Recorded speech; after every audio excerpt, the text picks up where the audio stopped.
What's up, guys? It's your host, Spartanic Arts DXD, back with another high school DXD related video. And today we have What If Issei was OP and neglected and became OP? What if Issei was neglected and became OP? Part 10. So yeah, the story left off on a really intense part, so I apologize for cliffhangering. Not really, you deserved it. But, so, go subscribe to my second channel, Papowski, and follow DXD down in the description below. And let's try to hit 400 likes on this fucking episode. On this episode. Holy oh my god, I don't know what I'm saying. Hold on, I apologize. Okay, I'm a little... Okay, so anyway, so basically we're gonna go right into part 10, and before we go into part 10, let me go ahead and thank my balance breakers: Rob the King, Lachlan Yates, Atomic Warlord 58, Ant Lewis, Night Ammo, Refeek 135, Asamotus, Slow, Keep Saying 21, Louis Bermudez, $5 Sake, VR Wolf, hashtag 2347, Night Ammo, ZQ 2000, Seth Voiles, The PS Gamer, XRX 108, Legendary Saiyan 98, Mazaku, Dr. underscore Emil Junior Bomb, welcome back, Grimfire Shot Gamer, That Round Guy, Zero Fusion, Source Bonder, and Chaotic Raven. Thank you so much for becoming a balance breaker. I really do appreciate that. So, if you guys want to know exactly when I upload or what my upload schedule is, you can become a limit breaker as well, which is only about $2.99, so I put it like super cheap, but you don't have to join if you don't want to. And also, thank you once again to all my balance breakers. Thank you guys so much. You guys and my Ultra Instinct people, thank you all so much for the support. Without further ado, let's go ahead and roll into part 10. Chapter 7, Expect the Unexpected, Part 3. The mood was somber in the Gremory Manor, as the Orsi gathered in one of the recreation rooms. They were all looking into space with empty eyes as they tried to make sense of the situation that they found themselves in.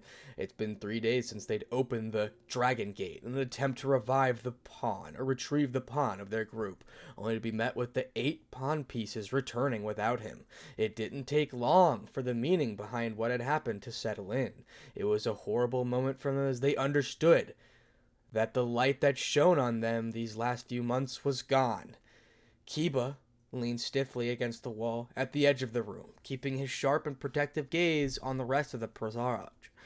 While he was feeling a deep sadness in his heart at the loss of his brother in arms, he knew that he had to keep it together. He needed to stand strong in the face of this tragedy, to be a pillar of strength for the rest of the Paraj in their time of turmoil. He knew that Issei would have wanted it that way. They promised each other that they would carry out this duty if anything were to happen to each other. It was a promise that he kept close to his heart, and one he would fulfill with every fiber of his being. Konako's thoughts. Konako sat on one of the love seats in the room, staring blankly into space, her face more emotionless than usual. Her eyes, though, couldn't hide the grief that she was feeling. She had finally gotten to understand Issei recently. He wasn't just some shameless pervert that he thought he was. There was more to him, a greater depth to his beliefs that attracted her like a moth to a flame. He had an inner strength and conviction that he used to blow away the years of doubt and fear that she felt herself and her power.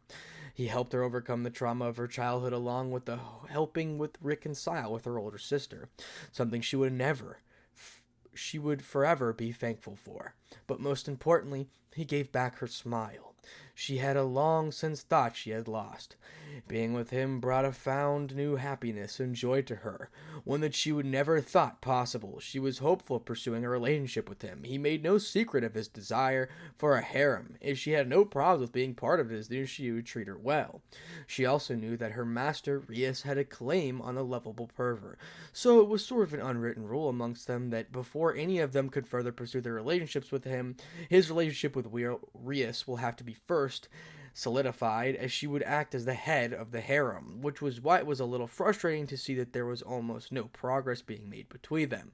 Issei was oblivious to his own charms as he ever, and Rias was too far afraid to make a move. It was causing no small amount of headaches for the rest of them, which was why they were a little snappy at him at that fateful day in the club room. Looking back, she can't help but be ashamed of her behavior. While her frustrations were understandable, it was never an excuse to say something that could be construed as hurtful to someone, especially one as caring as Issei. It was done in the heat of the moment, and she realized soon after she had stepped over the line. She knew that she would probably regret those actions for a long time. When Issei came back from his training trip, she was awestruck to see how strong he had gotten once again. He stood toe-to-toe with Cyroark Biel without using his sacred gear. His power technique had improved leaps and bounds, but it wasn't only that. The quiet confidence that he now had radiated was a stark contrast to the slightly insecure boy that he used to be. It was just what made him even more attractive. But she had learned the hard way that all actions have consequences. Issei, while not overly aggressive or angry at them, kept himself at a cool distance. He treated them as friends at best, acquaintances at worst, and he didn't have the same passion towards them as he used to.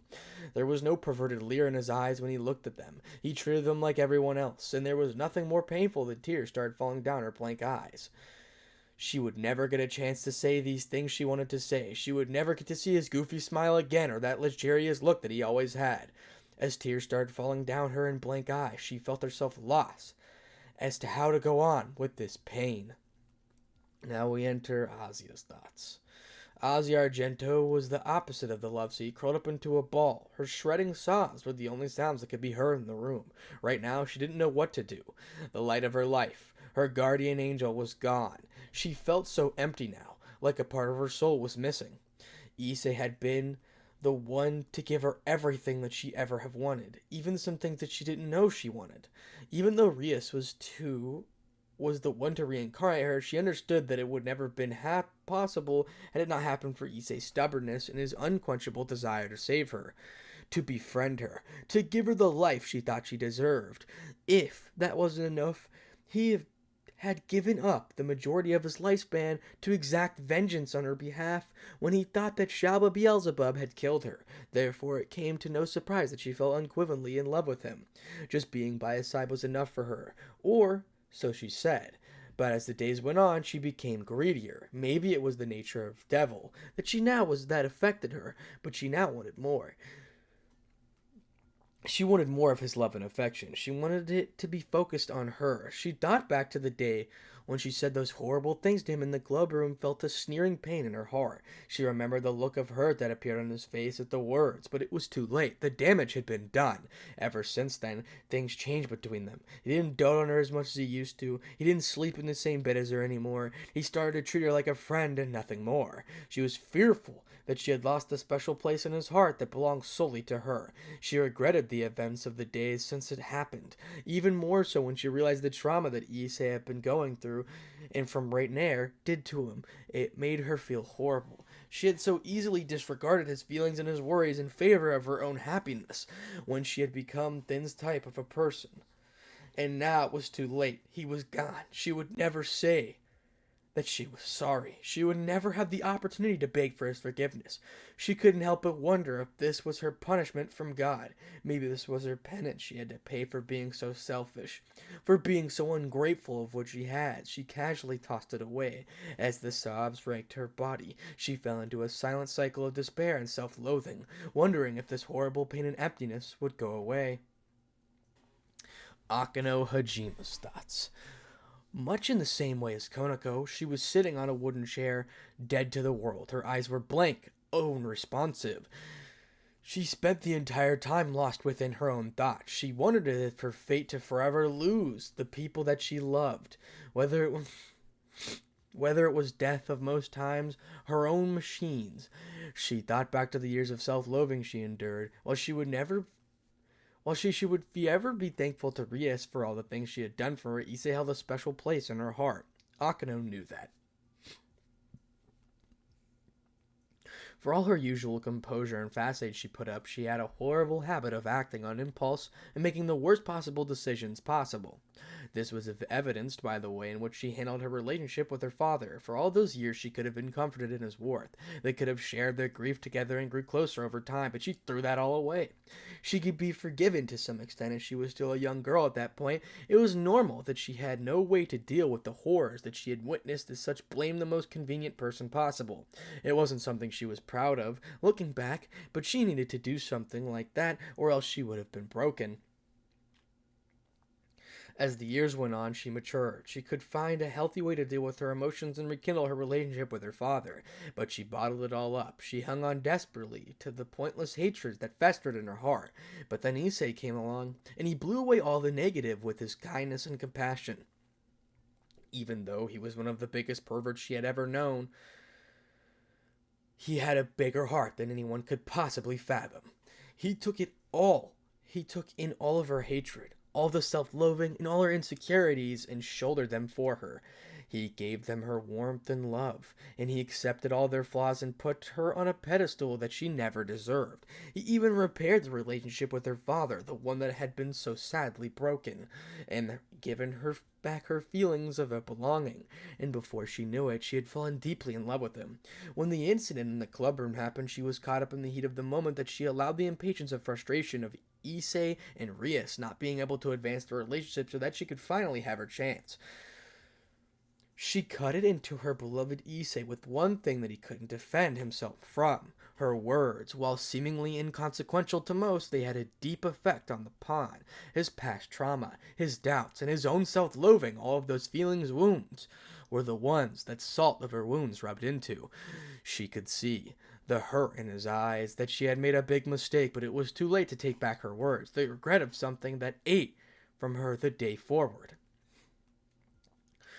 When he left for those 2 months, it was pure torture for her. She would wait every day, hoping she would see him again, hoping that she could get the chance to say she was sorry, to beg for his forgiveness. When he finally did return, she could instantly tell something had changed. He had changed, not necessarily in a bad way, not in a way that would make things go back to the way they were. He was a lot colder and a lot less impulsive. He had a firm grip on his emotions and not once did ever leer at her breast. That was almost unthinkable for her. She could see it in his eyes when he looked at her. She didn't hold the same place of perseverance that she once did in his heart. She wasn't the great Oni-sama anymore. She was just plain old Akeno, just another girl in his life. In most cases, this wouldn't be a good thing to her, as she wanted to be treated as another girl. But that wasn't the case. She was just another friend to him, as she couldn't stand that. After experiencing his warmth, she didn't want to give it up. She was addicted, and she never wanted to shake the habit. She told herself that she would give him time to cool down and put what happened in the past. When he was at a good place with her once again, she would tell him her feelings. She would beg and grovel for another chance if she had to. She would throw away her pride and dignity for those things never to be brought from a form of happiness, not like he had had. But it was too late. He was gone. She had lost another one. Now, all she had left were the bittersweet memories that would plague her till the end of her days. She thought it was fitting punishment for her being as disgusting as hers. No! She shook as her head. Issei had thought her better than that. She couldn't fall back into her old habits. She knew what she had to do. She needed to move forward and embrace life and all the joy and pain that it brings. That is what her beloved Issei taught her, and what he had tried so hard to make her see. But knowing what to do and actually doing it are very different things. It was far too painful to everyone think of trying to move on. She wished so badly that he didn't have to be taken away from her. Finally, we enter Rias Gremory's thoughts. Rias Gremory was indecisible. She was sitting in the corner of the room, her back against the wall and her ears drawn up to her chest. Her mind replayed images of the last few months of her life. They were the happiest she had ever known. Issei came into her life like a hurricane, turned her whole world upside down, but in the best way possible. She honestly didn't think much of him at first. Sure, he was kind of cute, in a silly brotherly kind of way, but she never imagined the impact he would truly have on her life, his strength, his determination, and his indomitable will. There were things that allowed him to blow away the lingering darkness plaguing her Parage.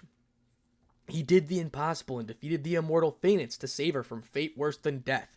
In her opinion, he helped Kiba bury his demons. He showed Konako that it was okay to be afraid of your power, but that she shouldn't run away from it because of that fear. He managed to pull Gasper out of his shell and allow him to once be a more functioning member of her Parage. He even helped Akeno get over the hatred that she had harbored for years and show her true smile once again. Rias was ashamed to admit that these issues were things that she, as the king, should have dealt with a long time ago, but she had let it fester due to the inactivity and being caught up in her own problems. But Issei came along, and he barreled through all of their problems with force of a freight train and blew them all away. She could have tried, but it was impossible to resist falling in love with him. Sure, he was a colossal pervert, but she didn't mind that aspect of him one bit. If anything, it made him more endearing, as he never once tried to hide his true nature from anyone, or pretend to be something he's not. His honesty and unthinking charisma just drew her in, and before she knew it, she was madly in love with him. It wasn't an easy road From then on, though, Issei seemed to be completely oblivious to her advances, and looking back, she could see how he had missed obvious signs of lingering trauma. A woman love can be a little selfish sometimes, something that they are rightly entitled to, but in case, it had backfired spectacularly. She was so focused on her desires and her needs that she completely overlooked his. She just assumed that he would be happy to be someone as beautiful as her, and decided in her mind that they would be together. A lack of communication really messed it up already, a delicate situation.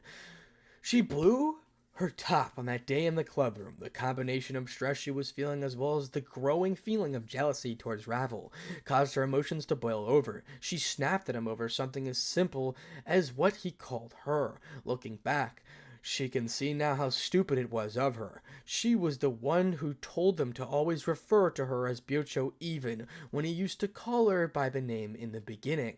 She expected him to magically forget that just because she wanted to hear her name from his lips. It wasn't really reasonable, even if Issei should have picked up on the signs she had given him. Maybe it was also a bit of cowardice on her part. She was also afraid of the rejection she'd possibly face. She could have confessed her feelings for him at any time, but she never did. In a way, she was afraid that he would feel the same way she did about Riser. Her family did arrange marriage to be married in a few years after all. It would have been out of place to be outraged at the prospect of being forced to marry someone. She had felt those emotions not too long ago and knew how the resentment could eat away at you. In the end, she never did anything and he never took the initiative. Instead, things working themselves out like they always did, like she had hoped they would. They imploded in the worst way possible. Issei had taken 2 months off for training after that incident. At first, she wanted to go immediately to him. But when she saw the steely look in Azazel's eyes, she knew that he wasn't going to divulge Issei's location to her. She resolved herself to wait for come home. She figured that a few months away would be good for him. He would cool down when he gets home, she would apologize, and they could go back the way they were. That didn't happen. Issei seemed to have undergone a journey of discovery of some sort, and he came back more confident than he had ever been. He seemed to be much more sure of himself and his place in the world, but the most breaking thing to her heart was the way he looked at her. Gone was the admiration and devotion that he used to be in his eyes when he gazed at her. Now, it was just an ordinary look. He didn't seem to hate her or be angry at her, but there wasn't much happiness towards her either. He was just indifferent to her. She would honestly prefer it if he had hated her. At least that would be some powerful emotion that he harbored towards her, but it wasn't meant to be. She spent all the time regretting her choices that she had made in Latin, that things could have been different, and she had just been a little more honest from the start. She didn't give up on him, though. Oh no, she vowed that she would win back his heart no matter how long it took. But now, that hope was gone. He was gone. The love of her life would never return to her. She was forced to go on in this cruel world without one who symbolized her hope. It hurt. It hurt so badly that she didn't know what to do to make the pain go away. She was only left with regrets and bittersweet memories. All she could do was sit there and ponder what she could have been.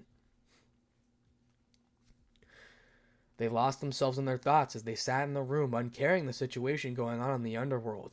They were far too caught up in their own grief. Suddenly, a commotion could be heard from the outside of the room. The door opened and 2 men entered the room. They were both blonde and were starkly different. One familiar to the group being Riser Phoenix. The other, though, was that had only been seen on television. He was much more graceful and noble looking compared to the delinquent look of Riser. That man was Ruval Phoenix, the eldest son of the Phoenix clan and the older brother of Riser and Ravel. They both look in solemn atmosphere as the room winced a little. Ruval looked over at Akiba as he seemed the most coherent of the walked in the room. "Kiba!" Ruval called out. "Ruval-sama," Yuba greeted back, was a certain fire lacking in his response. "I wanted to speak to Ria-san, but it seems she's a bit endorsed at the moment, so it'd be fine with you." "Here," Ruval said as he handed over the bottle of Phoenix Tear, "since the situation is as dire as it is, we are giving out these provisions to counterattack squads. Unfortunately, the situation calls for all the help we can get means the youth devils, such as yourselves, will be called into action." "I understand, Ruval-sama. Thank you for taking the time to do this," Yuta replied. As he gave the men a respectful bow, Ruval just waved him off. "Don't worry about it. I also have added motive of coming here to see my little sister. I knew that she was extremely attached to the Red Dragon Emperor. I wanted to ensure that she was doing okay, but I can't seem to find her. Do you have any idea where she might be?" Well, to be honest, she was here a few hours ago. I'm not Rubel Nisama, Riser Nisama, what are you two doing here? Kiba was cut off. The object of their conversation walked in the room, carrying what looked like a tray of baked goods. Ravel? There you are! I've been looking all over for you! Ruvel exclaimed as he rushed over to her and gave her a big hug. The girl looked bewildered, but slowly returned the gesture. How are you doing, Ravel? Are you doing okay? He asked concernedly. Ravel just raised an immaculate eyebrow at his inquiry. I'm doing fine, Onisama. I was just making some lemon bars for the rest. Not that I'm unhappy that you're here or anything, but shouldn't you be on the front lines considering the situation? She asked him, getting a troubled look from Ravel.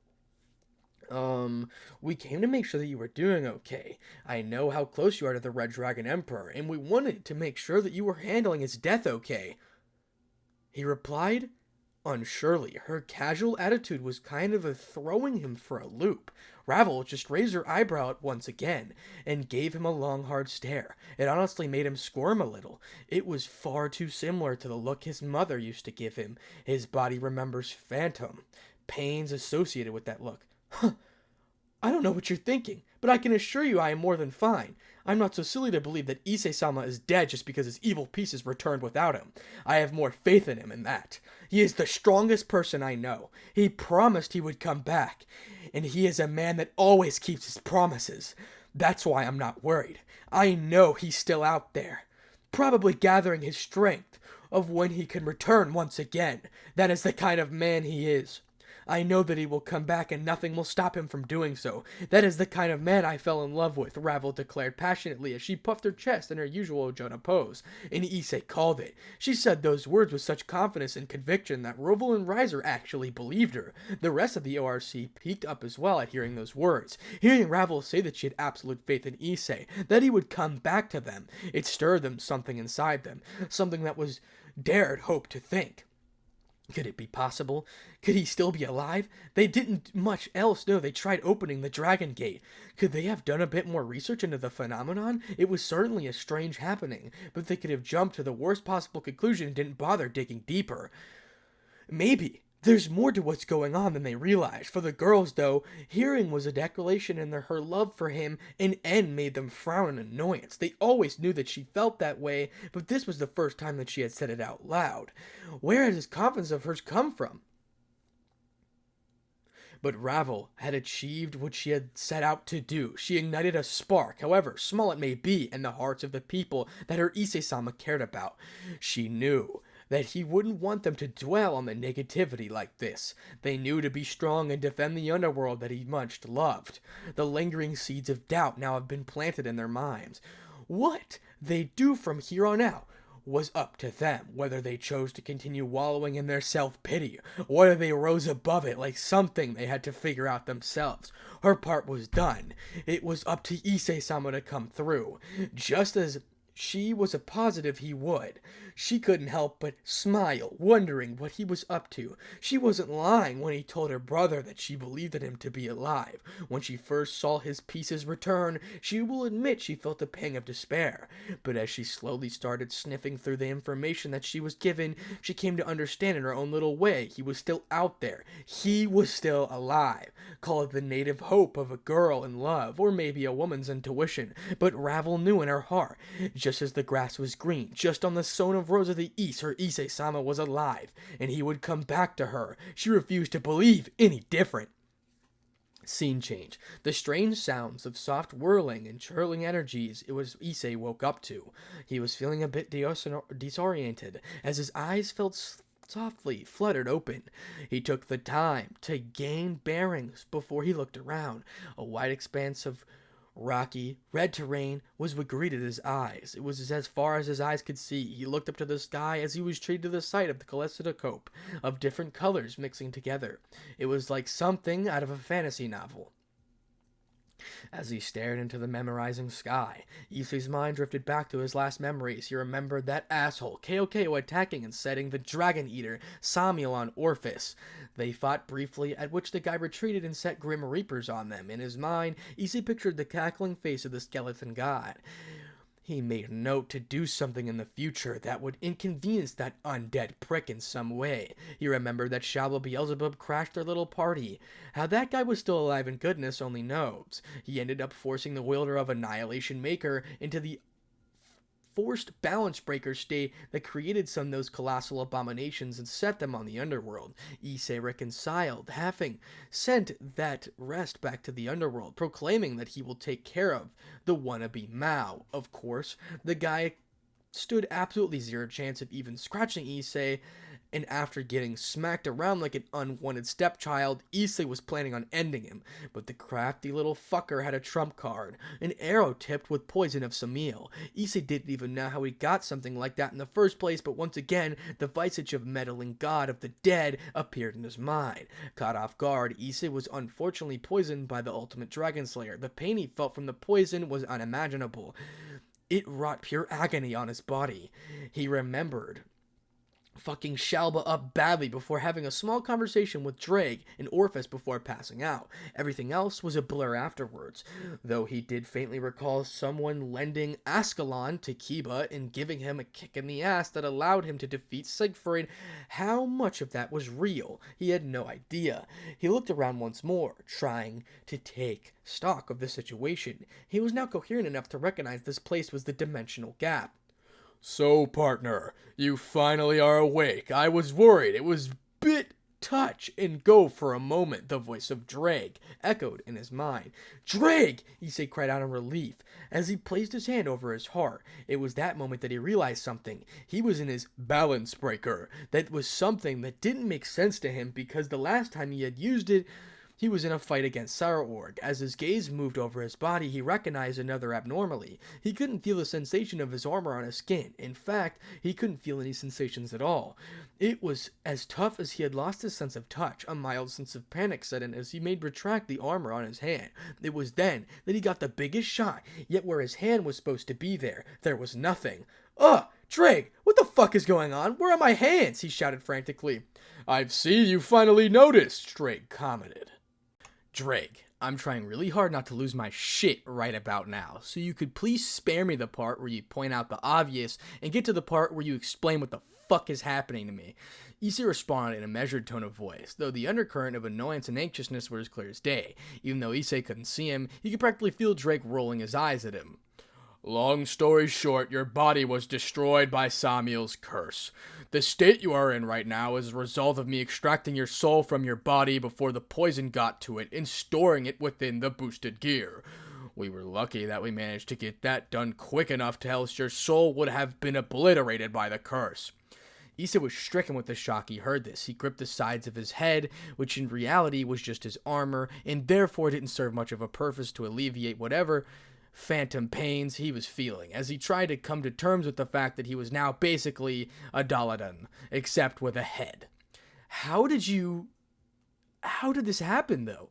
My reserves are much larger than before. I should have been able to fight off the curse for much longer than I normally would have. I mean, Volley was able to fight it off for much longer time, even though my demonic power is nowhere near as high as his. It should have been enough to fight off the curse for longer than it actually did, Issei asked in confusion. You are right, that your power should be high enough to hold back the curse for longer than normal, and you actually did. Comparing the time you held it back to the time that Volley Lucifer held it back is understandable comparison. However, you forgot to add one more fundamental component to your calculations.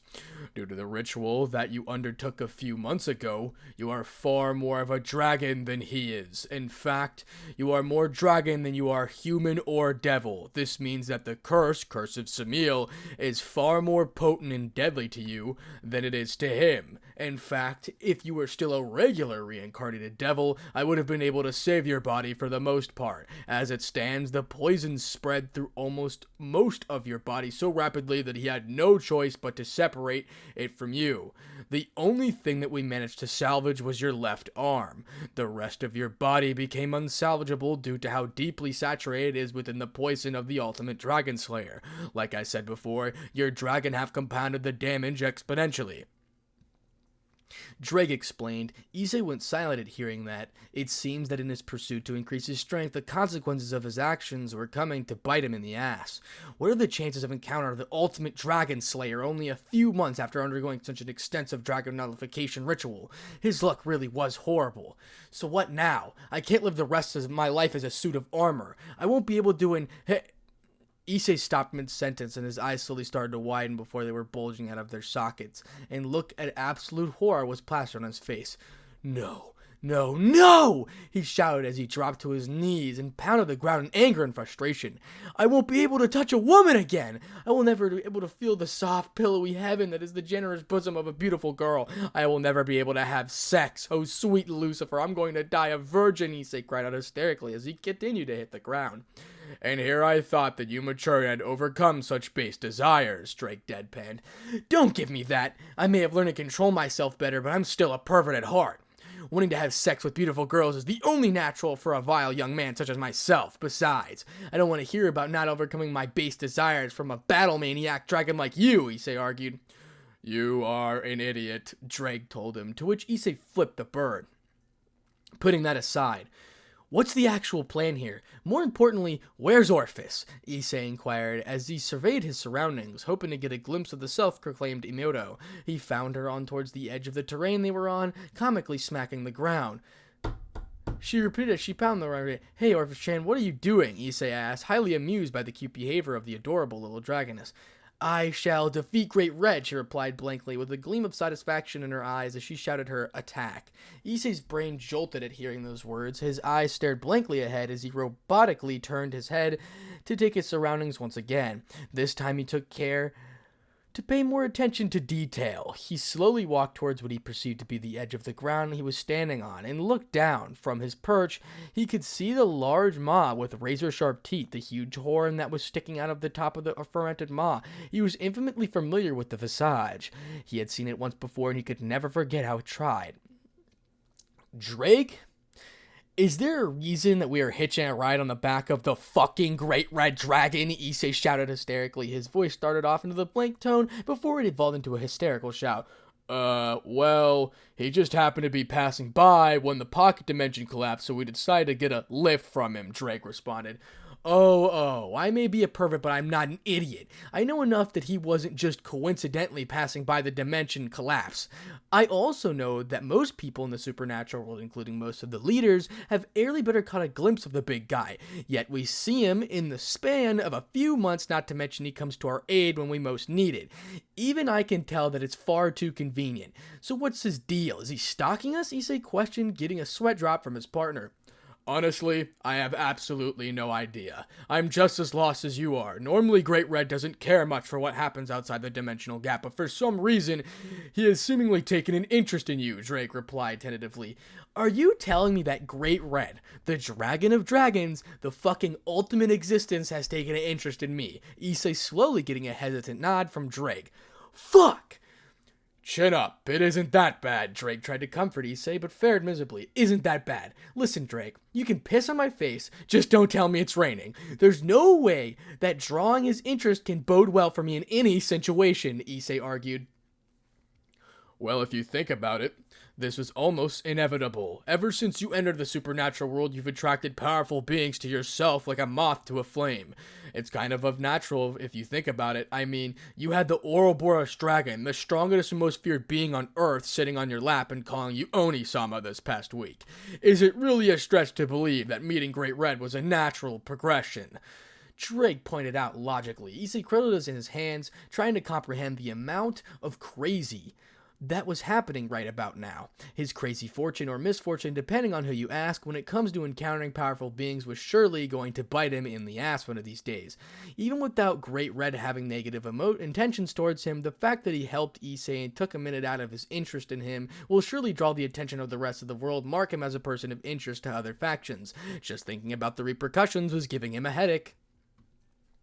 You know what? Fuck it. I'll broad on the fucking consequences later. Drake, what's the plan now? I don't have a body apparently, but you obviously have something in mind, Issei inquired. Putting the morbid thoughts back of his mind, Drake was about to answer, but was cut off when Issei felt the soft barriers poking his side of their armor. Issei looked down to see blank eyes of Orpheus looking up at him seemingly in a curious manner. Hey, Orpheus. I thought you would have returned home. Why didn't you? Issei asked. This is my home, she answered. I phrased that incorrectly. Why didn't you return to the human world or the underworld? Issei rephrased. Oni-sama said that we should go home together. This is why I'm here. I will go with Oni-sama, she answered blankly. If Issei had a face, you would see the bland, happy smile he had on his face at hearing that answer. He placed his hand gently on her smooth locks, even though it was awkward with his armored hands, and the feelings conveyed were nevertheless understood by both.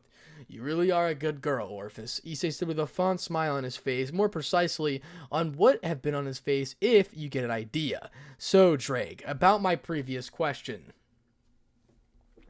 First, let's get you up to speed with what happened. I already told you that Samuel's curse ravaged your body, and we were only able to salvage your left arm before. Your body was completely killed by it. Azazel also succeeded in opening the Dragon's Gate and attempted to summon you, but for some reason it was only the evil pieces inside of you is what returned. I'm unsure as to why that's how it happened. Currently, Great Red is lending you some of his power, allowing you to exist in that state you're currently in. If you look over the far left, you should be able to spot something, Drake explained. Issei looked more to where Drake advised and spotted what looked like a swollen block of flesh. It was slowly pulsating. What the heck is that? It looks like something of a cheesy horror flick, Issei inquired. That is a cocoon. No, it would be more accurate to call it the cultivation capsule. I'm almost afraid to ask, but what's the being inside of that thing? Your body, Drake answered without hesitation. Huh? I thought you said my body was too damaged by Samuel's curse to be salvaged. And what I said was the truth. Your previous body is no use to you now, which is why we have no choice but to craft you a new vessel. If you were to go back to the underworld at this very moment, I have no doubt they would be able to build you a new body based on your DNA alone. The problem with that is that no matter how closely they stick to the DNA structure, there will still be imperfections in the body and you will probably never be able to operate 100% ever again. With that being said, Great Red and Orphis abilities for outstrip anything those scientists could ever hope to do. Currently in the cultivation capsule rest an undamaged arm of yours that we managed to salvage along with the template of your body that we are going to use to rebuild yours alongside using the flesh of Great Red and the power of Orphis, Drake explained. Issei's jaw was hanging from that explanation. It almost is incomprehensible to him. Not only the actual process of it, but the fact that the two most powerful beings in existence are working together to restore him to his body. He couldn't believe his luck. It really was the devil's luck, but in this case, it may be very appropriate to call it dragon's luck. It also warmed his heart to see that Orphis actually put her deep dislike for Great Red to the side just to help him. He was about to thank them both before something occurred to him. Wait a minute. You said you were going to use a template body in my place of my damaged one. I'm assuming that you mean that it is going to be similar to the foundation that a house is built upon? If that's the case, where did you guys manage to conveniently find a body in the dimensional gap? Issei inquired. We didn't find him per se. He was already there next to you. Drake said cryptically.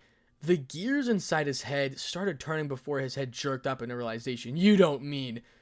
Yes, we are using Shalba Bielbaza's body as a base for rebuilding yours. If Issei had a face right now, it would be turning green in revulsion. Ugh, you actually expect me to be okay with having the same body as a fucking lunatic? Issei demanded in indignation. I'd expect you to be mature enough to realize that there isn't any other way. Regardless of his personality and his actions, Shalba Beelzebub was in fact a pure-blood devil and a direct descendant of the original Mal Beelzebub.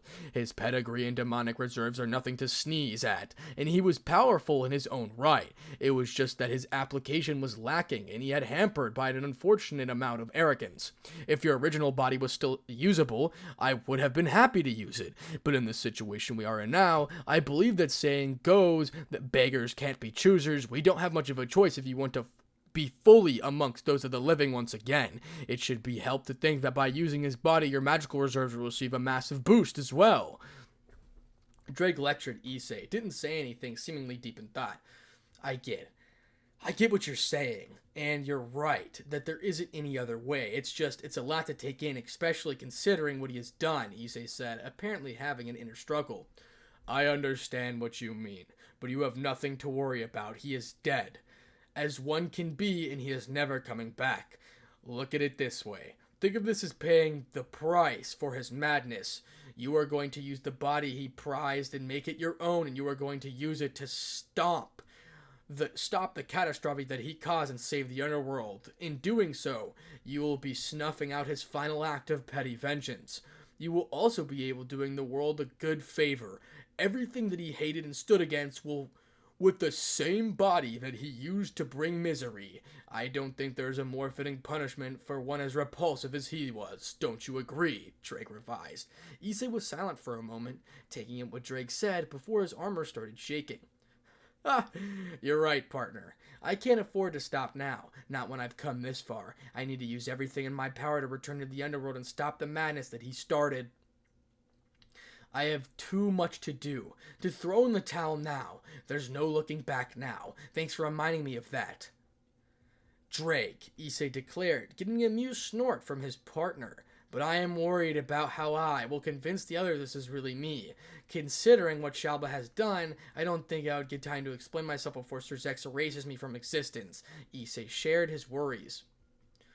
You don't need to worry about that. Like I said, they're using your DNA in the process. What that means is they will conform the template body to suit you and how you used to look, as well as a masculine that you work so you hard to achieve. Your new body will be optimized to the max in terms of appearance and performance. While it's true that you may pick one or two features from Shalba Beelzebub, you will still look the same as you did before, so there's nothing for you to worry about. Like I said, at this point, Shalba Beelzebub's body is nothing more than a tool to advance your progress and your ambition. After a while, you won't even remember that guy, as he will be nothing more than an afterthought. Phew, that certainly puts my mind at ease. But what about my regeneration along with my other abilities? Will I lose it as well? Issei questioned tentatively, afraid that he would lose the power that he worked so hard to achieve. And that is where we're going to stop for now. Get cliffhanger, get cliffhanger, get cliffhanger. Yeah, that's right. Okay, I regret nothing. You're going to have to wait, just as I have to wait. So, no, this is not the final part for anybody who's wondering. I'm just letting you know right about now. But I just want to thank everybody for their support once again. Okay, I really do appreciate everything that's been going on. I know that my channel's a little lackluster right now because your boy hasn't been around, but don't worry, I'll be back. And I am back for good this time. I had to go through a couple of struggles, and I am good now. Remember, ladies and gentlemen, never give up. I'm sorry, I don't know why I said that, but that's just kind of how I'm feeling right now. So, overall, a lot of people are wondering what's going to happen with the next story or whatever's the case. I just would like to know what story that everyone wants to do next. I'll probably put a poll up of the comments that I see the most. I know Great Red's a highly anticipated one that wants to return, and so's the True Son of Satan or something like that. But I never really super duper enjoyed reading Great Red, so if I just kind of go is what it is, you know what I'm saying? But yeah, so who knows what's going on after this, you know what I mean? So overall, I think that my next plan of action, this isn't the final part, by the way. It's either going to be the next part or the next part that is the absolute final part. But hey, it's been fun reading this story. It's really good, by the way. You should check it out in the description below, FYI. So yeah, but whatever happens, happens. So thank you guys so much for the support, man. Thank you to all my balance breakers and limit breakers once again. If you want to become one of those, just click the little blue button right next to the subscribe button or click the first link down in the description below. Without further ado, Spartanic Arts, DxD, out.